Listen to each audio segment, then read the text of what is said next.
మనము ఇదే భాగాన్ని చదువుకున్నాం. 4వ వచనాన్ని ఆధారం చేసుకొని పోయిన ఆదివారం మనం ఆరాధన చేసినాం. ఆయన తన రెక్కలతో నిన్ను ఆయన రెక్కల కింద నీకు ఆశ్రయించగలుగుతుంది. ఈ మాటను ఆధారం చేసుకొని ఇశ్రాయేలు దేవుడైన యెహోవా రెక్కల కింద ఒక సురక్షితమైన స్థలం అని, ఆయన రెక్కల మీద ఒక గద్ద తన పిల్లల్ని ఎట్లా మోస్తుందో రెక్కలతో, ఆ విధంగా ఐగుప్తు నుంచి ఇశ్రాయేలును మోసినాడని, కోడి తన పిల్లలను రెక్కల కింద ఏ విధంగా దాచుకుంటుందో మనల్ని ఆ విధంగా దాచుకున్నాడు దేవుడని ఈ 4వ వచనాన్ని ఆధారం చేసుకుని మనము ఆరాధన చేస్తున్నాం. మరొక పర్యాయం ఈ భాగంలో నుండి కొన్ని మాటలను మనం జ్ఞాపకం చేసుకుంటాం. దేవుణ్ణి ఆరాధించడం అనేది ఎంతో శ్రేష్టమైనటువంటిది. దేవుణ్ణి ఆరాధించేది దేవుడిచ్చినటువంటి భాగ్యమే. మనుషుడికి భూమి మీద ఇవ్వబడిన వాటిలో అన్నిటికంటే శ్రేష్టమైనది ఏమైనా ఉన్నదంటే దేవుణ్ణి ఆరాధించడం. కాబట్టి పరలోకంలో దేవుణ్ణి దేవదూతలు పరిశుద్ధులని మానవ దివారాత్రులు దేవుణ్ణి ఆరాధిస్తున్నారు. ఆ పరలోకంలో జరుగుతున్న ఆరాధన భూమి మీద పాపాత్ములైనటువంటి మనకు దేవుణ్ణి ఆరాధించే భాగ్యం ఇచ్చినాడు. ఇది చాలా శ్రేష్టమైనది, చాలా శ్రేష్టమైనది. దేవుణ్ణి ఎందుకు ఆరాధించగలమని, ఎందుకు ఆరాధిస్తాం, దేన్ని బట్టి ఆరాధన చేస్తాం మనం అంటే, దేవుడు మనకు సమస్తం ఇచ్చినాడు, ఎన్నో ఇచ్చినాడు. కాబట్టి దేవుడు ఇచ్చిన దాన్ని బట్టి దేవుణ్ణి ఆరాధన చేయాలి, దేవుణ్ణి ఆరాధన చేయాలి. దేవుడు నాకేం ఇవ్వలేడు, దేవుడు నాకేం చేయలేడు అని భూమి మీద ఏ మనుషుడు పలకడానికి వీల్లేదు. ఎందుకంటే దేవుడు సమస్తం ఇచ్చినాడు. ఒక మనిషి భూమి మీద జన్మిస్తున్నప్పుడే, జన్మించక పూర్వమే ఈ భూమి మీద ఆ మనిషికి కావలసిన సదుపాయాలన్నీ ముందు ఏర్పాటు చేసిన తర్వాతనే దేవుడు ఈ లోకానికి ఒక మనిషిని పంపిస్తాడు. ఆ మనిషి ఎక్కడ జన్మించాలి, ఎక్కడ నివాసం చేయాలి, ఏం పట్టుకోవాలి, ఏం తినాలి, ఎట్లా బ్రతకాలి అనేటటువంటి సదుపాయాలు దేవుడు ముందే ఏర్పాటు చేసి సిద్ధం చేసి ఆ తర్వాతనే ఈ లోకానికి మనిషిని పంపిస్తాడు. ఏం తింటావు, ఏం కట్టుకుంటావు, ఎక్కడ నివాసం చేస్తావు అనేది నీకు కావలసిన సదుపాయాలన్నీ దేవుడు ముందే ఏర్పాటు చేసినాడు. కానీ మనం అనేక పర్యాలు తెలుసుకోలేదు. దేవుడు నాకేం చేసిండు, దేవుడు నాకేం ఇచ్చిండు అంటారు. దేవుడు ఇవ్వవలసిన ఈ సమస్తం ఇచ్చేసినాడు. చూడండి, మనకు ఆ ప్రశ్నకు దేవుడు నాకు ఏం చేసినాడు అనే మాటకు ఆ ప్రశ్నకు జవాబు ఆదికాండం 1వ అధ్యాయం 1వ వచనాలలోనే ఉన్నది. 5 దినాలు ఈ సృష్టిని సృష్టించినాడు. భూమిని, ఆకాశమును, సూర్యుని, చంద్రుని, నక్షత్రాలను, జలరాశులను, ఆకాశ పక్షులను, అడవి మృగాలను, చెట్టు మొక్కలను, ఫలవృక్షములను అన్నిటిని 5 దినాలు చేసి 6వ దినాన మనుషుని చేశాడు. అంటే మనుషుడు ఏం తినాలి, ఎక్కడ మనుషుడు తిరగాలంటే భూమి కావాలి కదా ఫస్ట్. అందుకే దేవుడు భూమిని ముందు సృష్టించాడు. దేవుడు మనుషుడికి తినడానికి పండ్లు కావాలి కదా, చెట్లు ముందే పుట్టించాడు. మనిషిని పుట్టించినాక చెట్లు పుట్టలేదు. ఈ సృష్టి అంతా సీనియర్ అంట, మనుషుడేమో జూనియర్. సూర్యుడు, చంద్రుడు, నక్షత్రాలు, ఈ సముద్రాలు, జలరాశులు, ఫలవృక్షాలు, పక్షులు అన్ని సీనియర్, ముందు పుట్టినాయి. మనుషుడే తర్వాత. అంటే ఆ మనిషికి తినడానికి చెట్లు, ఫలాలు, సంచరించడానికి భూమి, నివాసం చేయడానికి అన్ని సృష్టించిన తర్వాతనే మనిషిని సృష్టించాడు. 6వ దినాన మనిషిని 5 దినాలు సృష్టిని చేసి 6వ దినాన మనిషిని చేసి 7వ దినాన విశ్రమించాడు. క్రమంగా ఉన్నాయి దేవుడు చేసేటటువంటి పని. కాబట్టి ఏ మనిషి కూడా నాకేం ఇవ్వలేడు, నాకేం చేయలేడు అనడానికి వీల్లేదు. దేవుడు సమస్తంలో చేసి ముగించినాడు. అది నువ్వు తెలుసుకోలేదు. కాబట్టి దేవుడు చేసినటువంటి మేలును బట్టి మనం ఆయనను స్తుతించి ఆరాధన చేస్తాం. ఈ 91వ కీర్తన ఇది 66 పుస్తకాలు అతి పెద్ద పుస్తకమైనటువంటి గ్రంథము కీర్తన గ్రంథం. 150 అధ్యాయాలు కలిగినటువంటి గ్రంథం ఇది. దీన్ని మనం దావీదు కీర్తన అంటాం. ఈ 150 అధ్యాయాలను కలగలిపి 150 అధ్యాయాలు దావీదు రాయలేడు. దావీదు 73 నుంచి 75 వరకు రాసినాడని బైబిల్ పండితుల యొక్క అభిప్రాయం. కాబట్టి ఈ 90, 91 కీర్తనలు, ఇంకా ఈ భాగంలో కొన్ని కీర్తనలు ఇవి మోషే రాసినటువంటి కీర్తనలు. మోషే ఇశ్రాయేలు ప్రజలను ఐగుప్తు నుంచి నడిపిస్తూ వాళ్ళు రాత్రి పగలు ప్రయాణం చేస్తూ ఉన్నారు. రాత్రి పగలు ప్రయాణం చేస్తున్నప్పుడు దేవుడు వారిని నడిపించిన విధానం, వారిని కాపాడిన విధానాన్ని బట్టి దేవుణ్ణి కొనియాడుతున్నారు. ఇశ్రాయేలు ప్రజలు మోషే ఉన్నటువంటి సమూహం అంతా కూడా దేవుణ్ణి ఆరాధించి కనపరుస్తూ ఉన్నారు. కాబట్టి వాళ్ళు రాత్రి పగలు ప్రయాణం చేస్తున్నారు. వారికి ఏంది మనలేక ఇల్లు లేవు, వాళ్ళకి నివాసాలు లేవు. మరి ఏంది వారికి నివాసం ఏంది? వారికి నివాసం ఏంటంటే మహోన్నతులను చాటున నివసించువాడే సర్వశక్తిని నీడను విశ్రమించును. కాబట్టి మహోన్నతుడే వారికి చాటు. మనకు నివసించడానికి, పండుకోవడానికి, జీవించడానికి ఇండ్లు ఉన్నాయి, మనకు గృహాలు ఉన్నాయి, మనకు నివాసములు ఉన్నాయి. కానీ వారికి ఏమి లేదు. 40 సంవత్సరాలు దేవుడే వారికి నివాసం, వారికి దేవుడే నివాసం. కాబట్టి ఆ సర్వశక్తిని నీడను విశ్రమిస్తూ ఉన్నారు.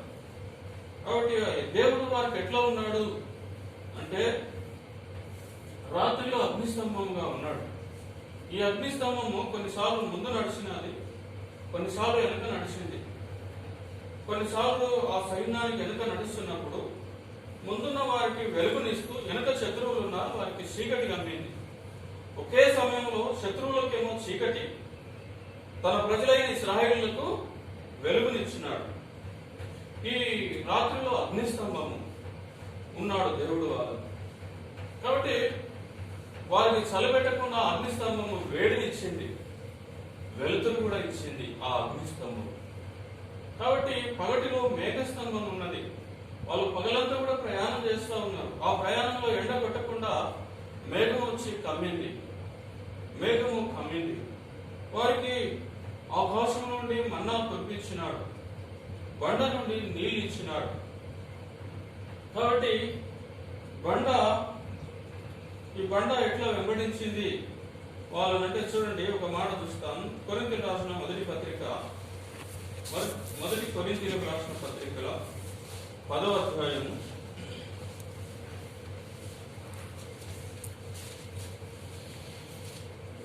2-3 వచనాలు.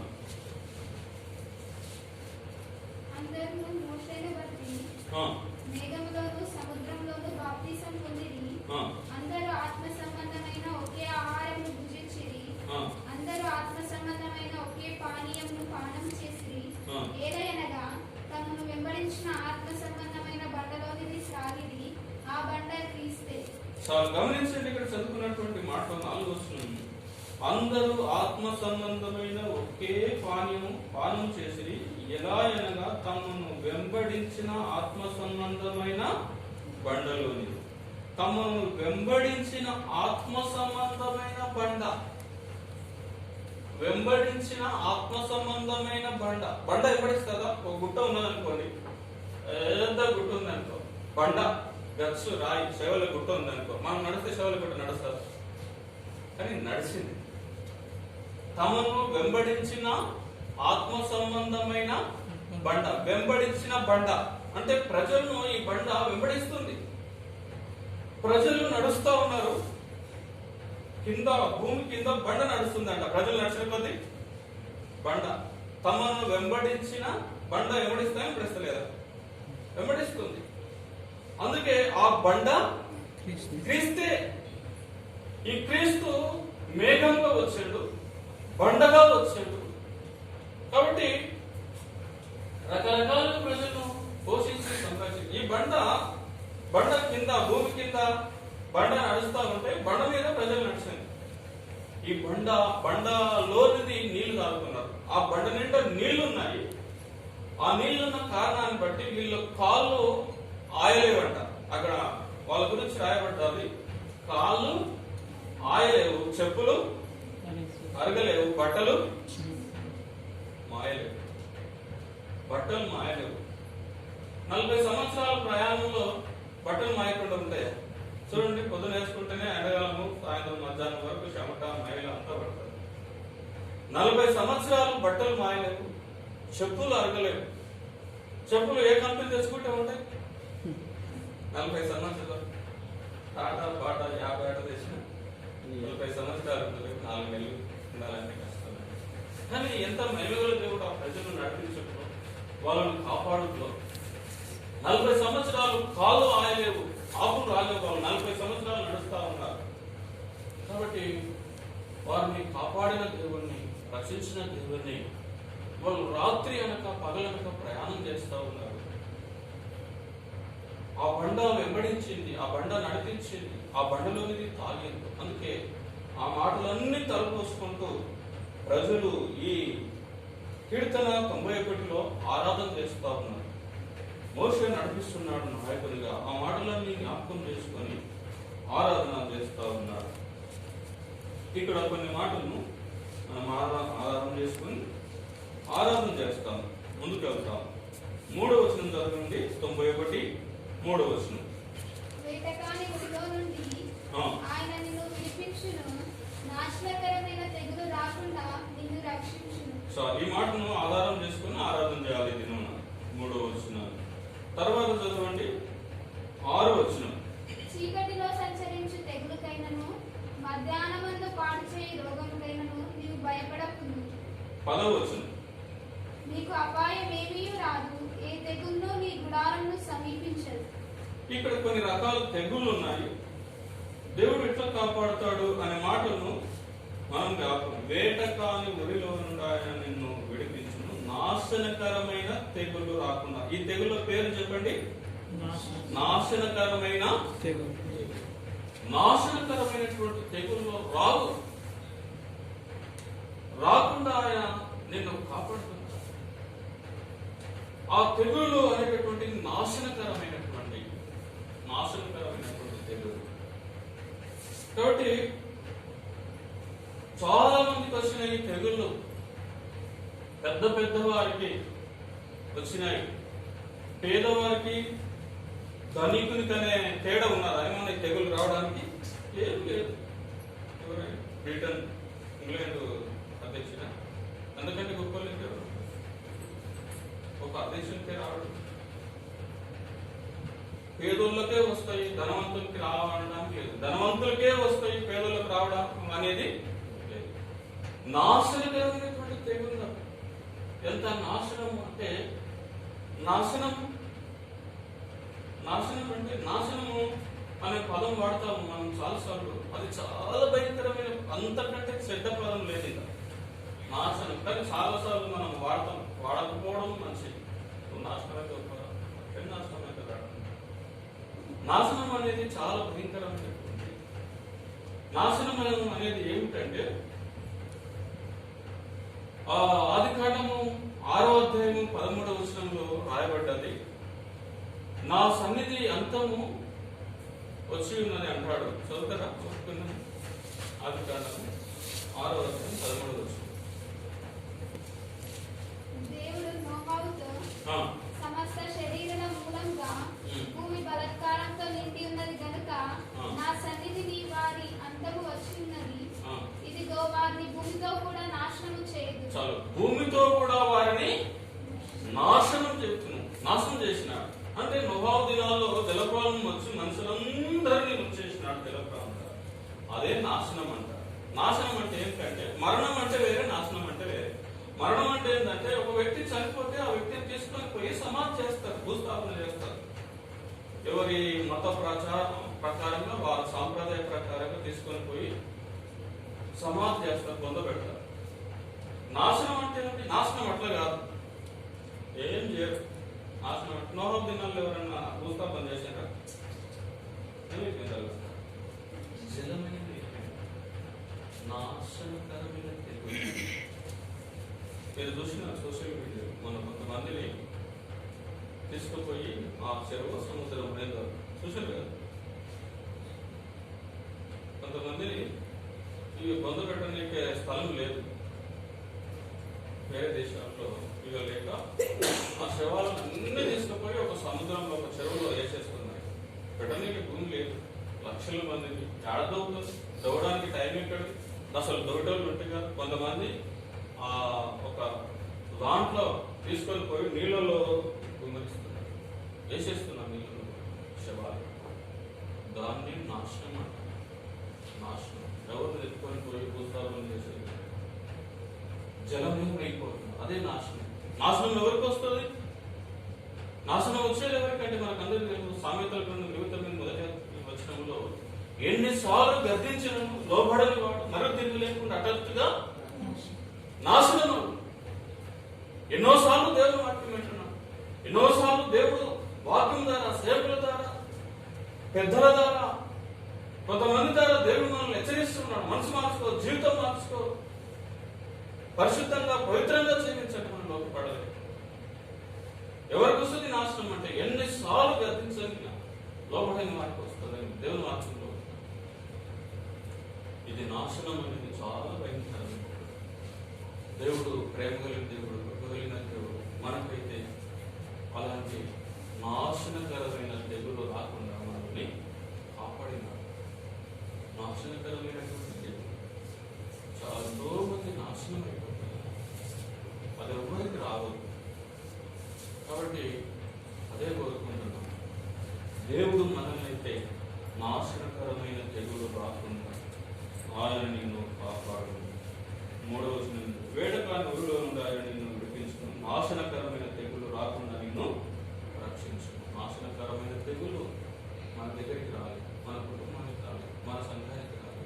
దేవునికి ఎంత కృతజ్ఞులం. మనం వారికంటే మనం గొప్పవారిని కాదు, మంచివారమని కాదు, నీతిమంతులమని కాదు, మనకంటే భక్తిపరులు, ఐశ్వర్యవంతులు, గొప్ప ధనవంతులు మనకందరూ తెలుసు. ఇతర దేశస్తులు వాళ్ళు ఎంతో ధనవంతులు, అయితే మనకంటే గొప్పవారు వాళ్ళు. మనము సామాన్యమైనటువంటి ఎన్నికలైనటువంటి ప్రజలు. ఆయన దేవుని యొక్క కృపను బట్టి ఆయన నాశనకరమైన తెగులు రాకుండా మనల్ని కాపాడినాడు.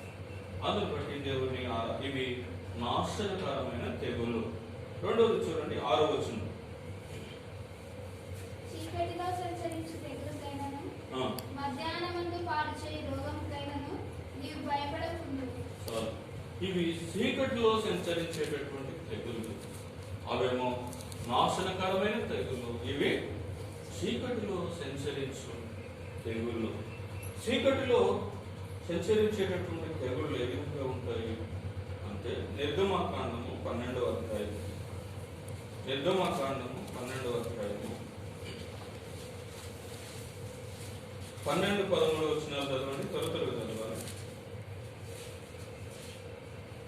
ఆ రాత్రి నేను ఐగుప్తు దేశమందు సంచరించి ఐగుప్తు దేశమందలి మనుషులలోనే గాని జంతువులోనే గాని తొలి సంతతి అంతయు హతము చేసి ఐగుప్తు దేవతలందరికీ తీర్పు తీర్చెదను.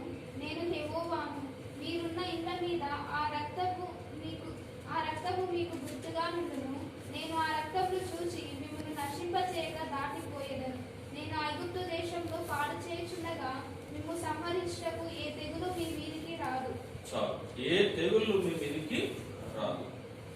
ఆ రాత్రి నేను ఐగుప్తును సంచరించి ఐగుప్తు దేశం మనుషులలో కానీ జంతువులలో కానీ తొలి సంతతి అతని